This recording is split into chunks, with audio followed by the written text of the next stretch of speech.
அனைவருக்கும் வணக்கம். நட்பு என்று சொல்லப்படக்கூடியது எது?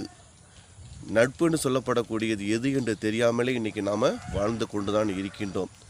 அப்போ நட்பு என்று சொல்லப்படக்கூடியது எப்பொழுதும் நண்பர்களுடன் ஊரை சுற்றி வந்து கொண்டு இருத்தல், அரட்டை அடித்து கொண்டு இருத்தல், பல மணி நேரம் பேசி கொண்டு இருத்தல், ஒரே தட்டில் சாப்பிடுதல் என்று தான் நினைத்து கொண்டு இருக்கின்றோம். இதுதான் உண்மையான நட்பு என்று நாம் நினைத்து கொண்டு இருக்கின்றோம்.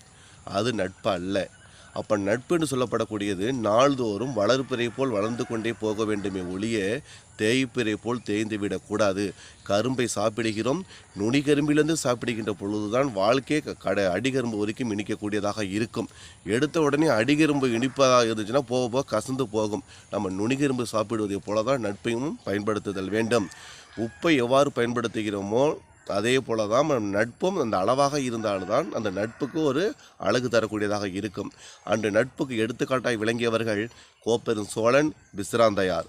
அடுத்து பார்ப்போமானால் பாரி, கபிலர் மிக சிறந்த நண்பர்களாக விளங்கினார்கள். அப்போ நட்பு என்று சொல்லப்படக்கூடியது சந்தோஷத்தில் மட்டும் கலந்து கொள்ளக்கூடியதுக்கு பேர் நட்பு அல்ல.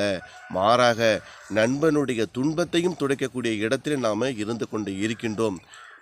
ஒரு சிலர் சொல்வார்கள், என் நண்பனுக்காக நான் உயிரையும் கொடுப்பேன் என்று. பல நண்பர்களால் தான் அதே உயிரானது போய்கொண்டு இருக்கிறது என்பதும் இன்றைக்கு மிகவும் வேதனைக்குரிய விஷயம்தான். அப்போ நட்பு என்று சொல்லப்படக்கூடியதை பற்றி வள்ளுவ பெருந்தகை, உடுக்கை இழந்தவன் கை போல அங்கே இடுக்கண் களைவதாம் நட்பு என்பதனை மிக அழகாக கூறி செல்கின்றார்.